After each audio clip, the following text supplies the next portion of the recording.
আমার যুবক ভাইরা, আমার তরুণ ভাইরা, আমরা অনেকেই এই যৌবনকে হেফাজত করি না।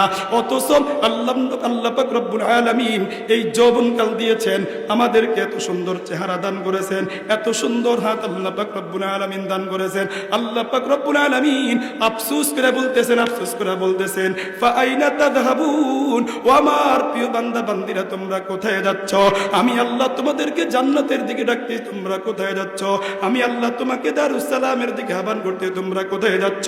আল্লাহ পাক রব্বুল আলামিন বলেন, ইয়া আইয়ুহাল ইনসান মা গাররাকা বিরাব্বিকাল কারীম। আল্লাহ পাক রব্বুল আলামিন বলেন, হে মানব, হে মানুষ, মা গাররাকা বিরাব্বিকাল কারীম, সম্মানিত রবের ব্যাপারে তোমাদেরকে কে ধোঁকা দিল? আল্লাযী খালাকাকা ফাসাওয়াকা ফাআদালাক। আমি আল্লাহ তোকে কত সুন্দর করে সৃষ্টি করলাম, তোর চেহারা কত সুন্দর, তোর হাত কত সুন্দর, তোর পাও কত সুন্দর। মুফাসসিরিন কিরাম লিখছেন, আল্লাহ পাক রব্বুল আলামিন কোন ব্যক্তিকে তার হাত ঠিক রাখছেন, তার পাও ঠিক রাখছেন, তার চক্ষুগুলো ঠিক রাখছেন। কোন ব্যক্তিকে আল্লাহ পাক রব্বুল আলামিন যদি দুইটা ঠোঁট না দিতেন, ওই ব্যক্তির চেহারা এত খারাপ লাগতো কল্পনাও করা যায় না। এই জন্য মুহতারাম হাজিরিন, আল্লাহ পাক রব্বুল আলামিন আমাদেরকে যৌবন দান করেছেন। এই যৌবনের হেফাজত করা লাগবে। যৌবনকালের ইবাদত আল্লাহ পাক রব্বুল আলামিনের কাছে প্রিয়। এই জন্য আল্লাহর নবী বিশ্বনবী জনাবে রাসূলুল্লাহ সাল্লাল্লাহু আলাইহি ওয়াসাল্লাম বলেন, ওয়া শাবুন নাশা ফি ইবাদাতিল্লাহ। আল্লাহ পাক রব্বুল আলামিন 7 শ্রেণী মানুষকে কিয়ামতের ময়দানে আরশের নিচে ছায়া দিবে। তার মধ্যে একটা শ্রেণী হলো ওয়াশাবুন নাশা ফি ইবাদাতিল্লাহ, যারা যৌবন করে আল্লাহ পাক রব্বুল আলামিনের ইবাদত করে। এই জন্য আমার যুবক ভাইরা, আমার তরুণ ভাইরা, এখন হলো ইবাদত করার মৌসুম। আমাদেরকে ইবাদত করতে হবে, নামাজ পড়তে হবে, সঠিকভাবে আল্লাহ পাক রব্বুল আলামিনের বিধানগুলোকে বাস্তবায়ন করতে হবে। আজকে আমাদের যুবক ভাইরা চিন্তা করে যে ইসলাম পালন করবে, যারা মুরব্বী আছে তারা পালন করবে, যারা বয়স্ক তারা নামাজ পড়বে, তারা তাবলীগে যাবে, তারা চরমনাইয়ের ময়দানে যাবে, তারা উজানির ময়দানে যাবে, তারা বিশ্ব ইজতেমায় যাবে। আমরা যুবক, আমাদেরকে এখনো মৃত্যুর সময় চিনি। আওয়াজ দিয়া বলেন ঠিক না? আমার প্রিয় যুবক ভাইরা, আমার কলিজার টুকরা যুবক ভাইরা, আল্লাহ পাক রব্বুল আলামিন বলছেন, ইদা জাআ আজালুহুম লা ইস্তাখিরুনা সাআতান ওয়া লা ইস্তাকদিমুন। আল্লাহ পাক রব্বুল আলামিন বলেন, যখন মৃত্যুর সময় চলে আসবে, এক মুহূর্ত কোন ব্যক্তিকে আর সুযোগ দেওয়া হবে না। মউত থেকে আমরা যদিও নাকি গাফেল, কিন্তু মউত আমাদের অতি নিকটে। এই জন্য মুহতারাম হাজরিন, কবি চমৎকার ভাষায় বলছেন, মউত কো সমঝা है গাফিল ইখতিতামে জিন্দেগি, মউত কো সমঝা है গাফিল ইখতিতামে জিন্দেগি, দর হकीकत मौत तेरी इब्तिदाई जिंदगी, कैसे कैसे ताजदारू की बादशाहत चल बसे, ये खजीना बालखाना शान शौकत किया हुए, कैसे कैसे खूबसूरत रानियां शहजादियां, तन बदन सब गल गया है शिक्ल सूरत किया हुई। এই জন্য কবি চমৎকার ভাষায় বলছেন, ও দুনিয়ার মানুষ, তোমরা মৃত্যু থেকে গাফিল হয়ে গেছো, অথচ মৃত্যু তোমাদের অতি কাছে। মৃত্যু তোমাদের হলো প্রথম ধাপ। মৌত কো সমঝা है গাফিল ইখতিতামে জিন্দেগি, দর হकीकत মৌত তেরি ইবতিদাই জিন্দেগি। মৃত্যুবরণ করার পরে আমাদের জিন্দেগি শুরু হবে। এরপরে কই বলেন, দুনিয়াতে কত বাদশা ছিল, কত রাজা ছিল, কত ধন সম্পদের মালিক ছিল, তারা এখন দুনিয়াতে নাই, তাদেরকেও কবরের মধ্যে যাইতে হইছে। এই জন্য মুহতারাম হাজরিন, আমাদেরকে একদিন কি করতে হবে? কবরে যাইতে হবে। আল্লাহ পাক রব্বুল আলামিন বলছেন, মিনহা খালাকনাকুম ওয়া ফিহা নুঈদুকুম ওয়া মিনহা নুখরিজুকুম তারাতান উখরা। এই জন্য মুহতারাম হাজরিন, মৃত্যুর কথা চিন্তা করতে হবে। আল্লাহ পাক রব্বুল আলামিন আমাদেরকে যৌবন দিয়েছেন, এই যৌবনকে হেফাজত করতে হবে। এই যৌবনকে যদি ব্যয় করতে হয়, ইসলামের জন্য যৌবন ব্যয় করতে হবে। দুনিয়ার কোন তন্ত্রমন্ত্র বাস্তবায়ন করার জন্য কোন যুবক রক্ত দিতে পারে না। দুনিয়ার কোন তন্ত্রমন্ত্র বাস্তবায়ন করার জন্য কোন যুবক তার উপার্জনকৃত সম্পদ ব্যয় করতে পারে না। এই জন্য যুবকের রক্ত যদি ঝরতে হয়, শুধুমাত্র আল্লাহর জমিনে আল্লাহর দ্বীন কায়েম করার জন্য যুবকের রক্ত ঝরবে। আওয়াজ দিয়ে বলেন ঠিক কি ঠিক না? এই জন্য মুহতারাম হাজরিন, আমার যুবক ভাইরা, আমার তরুণ ভাইরা, ঈমানের বলিয়ানে বলিয়ান হইতে হবে, লিল্লাহে তাকবীরের স্লোগান দিতে হবে।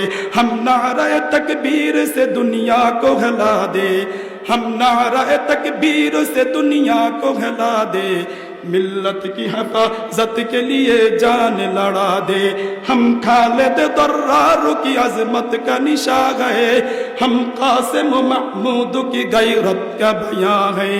এই জন্য মুহতারাম হাজরিন, আমার যুবক ভাইরা, আল্লাহর জমিনে আল্লাহর দ্বীন কায়েম করার জন্য আমাদেরকে প্রস্তুত থাকতে হবে। রাজি আছেন তো? আল্লাহর জমিনে আল্লাহর দ্বীন কায়েম হোক। কারা কারা চান আল্লাহ তাআলাকে দুহাত তুলে দেখায়া দেন। মুহতারাম হাজরিন, যতদিন পর্যন্ত আল্লাহর এই জমিনে আল্লাহর দ্বীন কায়েম হবে না, যতদিন পর্যন্ত পৃথিবীর বুকে খেলাফত প্রতিষ্ঠা হবে না, ততদিন পর্যন্ত মানুষ শান্তি খুঁজবে, কিন্তু চূড়ান্ত পর্যায়ের শান্তি পাবে না। একজন ব্যক্তি জিজ্ঞেস করলো, ভাই সোনাইমুড়ি যাইতে চাই, সোনাইমুড়ি যাইতে চাই। আপনি বললেন যে সোনাইমুড়ি দেওয়ানজির বাজার থেকে পশ্চিমে রোড আছে, সামনে গেলে তুমি সোনাইপুরি পাইবা। কিন্তু ওই ব্যক্তি আপনার কথা শুনলো না। ওই ব্যক্তি এখান দিয়ে সোজা কাশীপুর যাইয়া চৌমুনিয়া দিয়ে চট্টগ্রাম চলে গেল। যদি হাদির কথা যদি না শুনে, যিনি পথ দেখাইছে তিনার কথা যদি না শুনে, তাহলে সেই কিয়ামত পর্যন্ত চলতে থাকবে, কিন্তু সে চৌমনি পাবে না। পাবে? মুহতারাম হাজরিন, আমরা সকলে শান্তি চাই কি চাই না? আরো জোরে বলেন। আমরা সকলেই শান্তি চাই, কিন্তু আল্লাহ পাক রব্বুল আলামিন শান্তি রেখেছেন কোরআনে, আল্লাহ পাক রব্বুল আলামিন শান্তি রেখেছেন রাসূলের আদর্শের ভিতরে। যতদিন পর্যন্ত পৃথিবীর বুকে আল্লাহ তাআলার কোরআন বাস্তবায়ন না হবে, রাসূলের আদর্শ লোকে বাস্তবায়ন করা না যাবে, ততদিন পর্যন্ত পৃথিবীর মানুষ শান্তি খুঁজবে, কিন্তু চূড়ান্ত পর্যায়ে শান্তি পাবে না। আল্লাহ পাক রব্বুল আলামিন বলছেন, ইন্নাদ-দীনা ইনদাল্লাহিল ইসলাম। আল্লাহ পাক রব্বুল আলামিনের কাছে মনোনীত ধর্মের নাম হচ্ছে ইসলাম। এই জন্য ইসলামকে শুধু ব্যক্তিগত জীবনে সাজাইলে হবে না, ইসলামকে আপনি পারিবারিকভাবে আপনাকে সাজাইতে হবে, সামাজিকভাবে আপনাদেরকে সাজাইতে হবে। রাজি আছেন তো? আর জোরে বলেন। আমাদের সমাজের একটা নাস্তিকতা আছে। কি বলে? হুজুর, ইসলামের সাথে রাষ্ট্রের কোনো সম্পর্ক নাই। নাউজুবিল্লাহ বলেন। ইসলামের সাথে ব্যবসা বাণিজ্যের সাথে কিসের সম্পর্ক? ইসলামের সাথে অমুক জিনিসের সাথে কি সম্পর্ক? এটা সম্পূর্ণ নাস্তিকতা। সম্পূর্ণ কি? আরো জোরে বলেন। আমরা ব্যক্তিগত জীবনে যেইভাবে আমরা ইসলামকে লালন পালন করি, রাসূলের আদর্শগুলোকে লালন পালন করি, এইভাবে পারিবারিকভাবে লালন পালন করার দরকার আসেনি? ইসলাম কি শুধু মসজিদে? ইসলাম কি শুধু মাহফিলে? ইসলাম কি শুধু মাদ্রাসায়? না, প্রত্যেকটা ক্ষেত্রে ইসলামকে বাস্তবায়ন করতে হবে। প্রত্যেকটা ক্ষেত্রে একজন মুসলমানের কথা হবে এটা যে আমরা প্রত্যেকটা ক্ষেত্রে আমার ব্যবসা বাণিজ্য, আমার চলাফেরা, আমার উঠা বসা, আমার সামাজিক কাজ, আমার বিচার ব্যবস্থা সবকিছু আল্লাহর আইন অনুযায়ী চলবে। এটা প্রত্যেক মুমিনের আকাঙ্ক্ষা হওয়া উচিত কি উচিত না?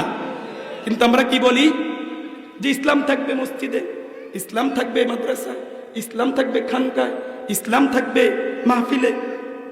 রাষ্ট্রের সাথে ইসলামের কোনো সম্পর্ক নাই, বিচার ব্যবস্থার সাথে ইসলামের কোনো সম্পর্ক নাই। নাউজুবিল্লাহ বলেন। আরো জোরে বলেন। এজন্য আমার প্রিয় যুবক ভাইরা বলতেছিলাম, ওয়াল্লাযীনা হুম লিফুরুজিহিম হাফিজুন। কি করতে হয় বলেন? লজ্জাস্থান হেফাজত করতে হবে। এরপরে আল্লাহ পাক রব্বুল আলামিন বলেন, ওয়াল্লাযীনা হুম লিআমানাতিহিম ওয়া আহদিহিম রাউন। আল্লাহ পাক রব্বুল আলামিন বলেন, সফল ঈমানদারের ৫ম নম্বর কোয়ালিটি আমানত রক্ষা করতে হবে, আমানত রক্ষা করতে হবে। আল্লাহ পাক রব্বুল আলামিন আমাকে আপনাকে যে হাত দিয়েছেন, এটা আল্লাহ পাক রব্বুল আলামিনের দেওয়া আমানত। যে জবান দিয়েছেন, এটা আল্লাহ পাক রব্বুল আলামিনের দেওয়া আমানত। এই আমানতকে রক্ষা করতে হবে। আল্লাহ পাক রব্বুল আলামিন আমাকে আপনাকে জবান দিয়েছেন, আপনি আপনার জবানকে জিজ্ঞাসা করুন, আপনার জবান মুসলিম কিনা, আপনার হাত মুসলিম কিনা, আপনার পাও মুসলিম কিনা। এই জবানের মাধ্যমে আপনি অশ্লীল কথা বলেন কিনা, এই জবানের মাধ্যমে আপনি গালিগালাজ করেন কিনা। আমাদের সমাজের মধ্যে কিছু বিচারক এমন আছে, দেখবেন বিচার কার্য শুরু করার আগে কয়েকটা বড় বড় কাঁচা কাঁচা মন্দ কইব মন্দ কোন ছাড়া বিচার করা সম্ভব না। বলেন নাউজুবিল্লাহ। আসেনি মুরব্বী? আসেনি?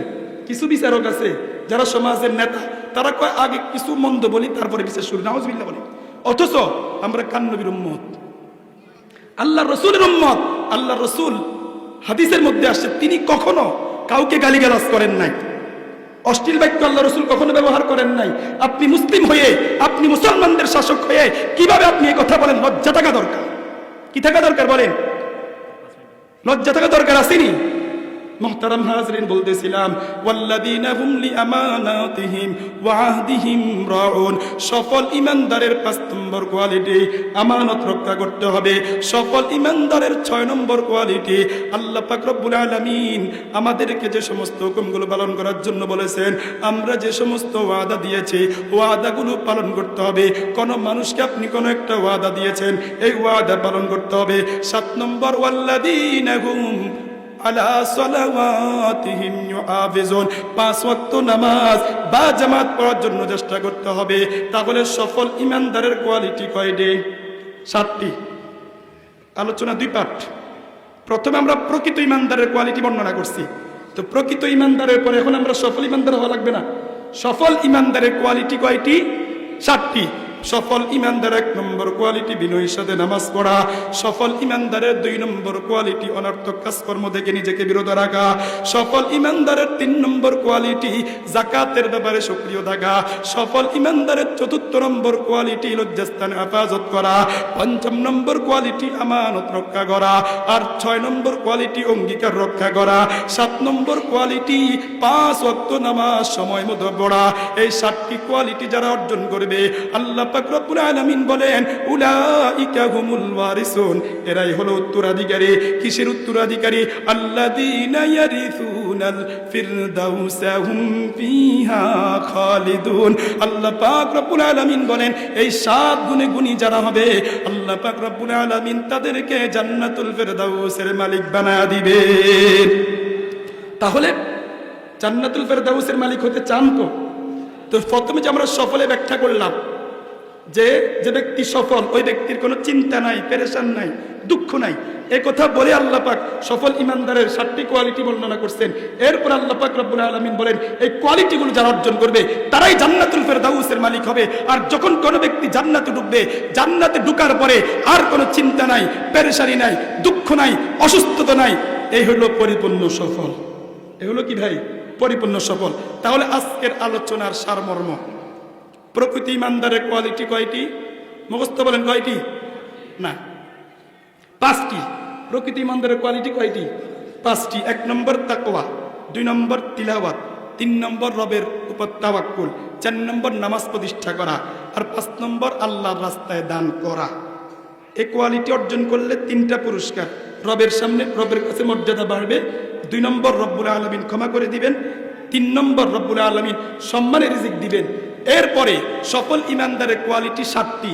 1 নম্বর বিনয়ের সাথে নামাজ পড়া, 2 নম্বর অনর্থক কাজকর্ম থেকে নিজেকে বিরত রাখা, 3 নম্বর যাকাতের ব্যাপারে সক্রিয় থাকা, 4 নম্বর লজ্জাস্থান হেফাজত করা, 5 নম্বর আমানত রক্ষা করা, 6 নম্বর অঙ্গীকার রক্ষা করা, 7 নম্বর 5 ওয়াক্ত নামাজ সময় মতো পড়া। এই 7 গুণে গুণী যারা হবে, আল্লাহ পাক রব্বুল আলামিন তাদেরকে জান্নাতুল ফিরদাউসের মালিক বানায় দিবেন। বলেন সুবহানাল্লাহ। আল্লাহ পাক রব্বুল আলামিন আমাদেরকে প্রকৃত ঈমানদারের সাথে সাথে সফল ঈমানদারের কোয়ালিটিগুলো অর্জন করে যেভাবে আমরা এখন কোরআনের আলোচনা শুনেছি, রব্বে কারীম আমাদের সবাইকে এইভাবে জান্নাতুল ফিরদাউসেও থাকার তৌফিক দান করেন। সকলে বলি আমিন। ওয়া আখিরু দাওয়ানা আনিল হামদুলিল্লাহি রাব্বিল আলামিন। আসসালামু আলাইকুম ওয়া রাহমাতুল্লাহি ওয়া বারাকাতুহু।